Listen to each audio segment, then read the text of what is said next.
Malaki ang naging epekto sa kalagayang pinansyal ng ABS-CBN ang pagpapalabas ng mga programa nito sa iba't ibang free TV network tulad ng All TV, TV5 at GMA. Matapos mawala ng prangkisa, pinili ng network na palawakin ang content distribution nito sa pamamagitan ng pakikipag-partner sa dating mga kakumpetensya. Ang hakbang na ito ay itinuturing ngayon na isang praktikal at estratehiyang desisyon sa gitna ng pagbabago ng landscape ng Philippine television. Sa pag-ere ng mga ABS-CBN show sa All TV, GMA at TV5, muling nabuksan ang mga pinto para sa mas malawak na audience reach. Dahil dito, mas naging kaakit-akit muli ang network sa mga advertisers na naghahanap ng mas malawak na exposure. Ang dating limitasyon sa audience dahil sa kawalan ng sariling free TV frequency ay unti-unting napupunan sa pamamagitan ng block time at content licensing agreement. Mas naging kapansin-pansin din ang epekto ng pakikipagtambalan sa GMA, lalo na rin sa high-rating program at espesyal na proyekto.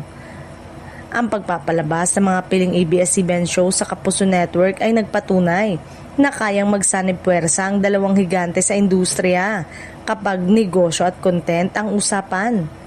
Para sa ABS-CBN, ito ay hindi lamang simbolo ng hakbang kundi konkretong paraan para palakasin muli ang kita. Dahil sa mga collaboration na ito, naiulat na nabawasan ang pagkalugi ng ABS-CBN kumpara sa mga nagdaang taon at unti-unti na ring tumataas ang kabuuang kita nito. Bukod sa advertising revenue, malaki rin ang naitulong ng content licensing, digital platform at international distribution na sinusuportahan ng mas malawak na local exposure mula sa free TV at partnership. Pinuri rin ng mga industry analyst ang pagiging bukas ng ABS-CBN sa pakikipag-collaborate kahit sa mga dating itinuturing na karibal. Sa halip na magkulong sa sariling platform, pinili ng network na i-maximize ang lakas ng content library nito. Isang hakbang na mas akma sa mga modernong media environment kung saan mas mahalaga ang reach kaysa eksklusibidad. Sa kabuuan, ang pag-ere ng ABS-CBN show sa All TV, TV5 at GMA ay patunay na may buhay pa ang network kahit wala itong sariling prangkisa.